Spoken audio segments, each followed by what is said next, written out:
This new year, be braver. Bakit hindi mo ko sinunod? Hindi ko siya pinatay dahil yun ang dapat. Wala akong maling ginawa. Be cooler. Bigyan mo nga ako ng soya milk. Mali, tsaka na lang. May yelo At higit sa lahat, be the bida of your own story. Maglantad ka na! Maglaban tayo.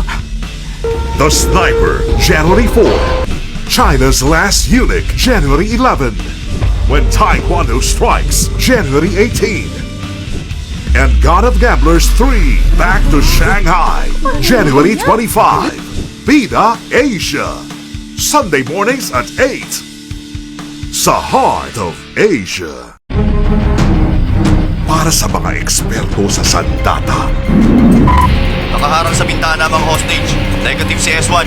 S5 confirm. kapag dumating na ang pinakahihintay na pagkakataon, prinsipyo ang dapat pinaiiral.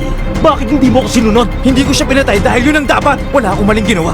The Sniper, ngayong Sunday, 8 a.m. sa Bida Asia.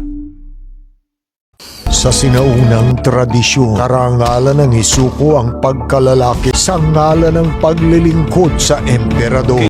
Kailangan bumalik ulit sa kapangyarihan ng emperador para bumalik ang kabantugan ng ating bansa. Ngunit sa pagbagsak ng emperyo, Ayoko bumalik! Magiging maayos din ang lahat. anim pa ang sakripisyong ito. Chutay?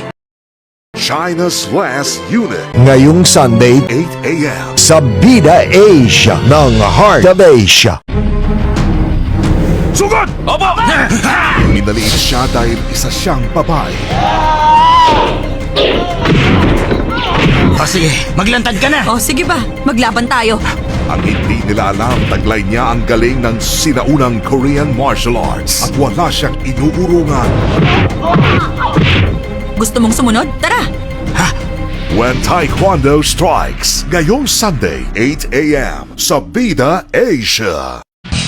Kung isa kang professional gambler and you went back in time, sure winner ka na. Bigyan mo nga ako ng soya milk. Mali, tsaka na lang. May yelo Maliban na lamang kung siya ang makalaban mo. Siya yung nasa libro. Isa siyang sikat na manlala, ang nag-iisang French god of gamblers, Pierre Cauchon. Titignan ko ang cards. God of Gamblers 3, Back to Shanghai, ngayong Sunday, 8 a.m. sa Bida Asia.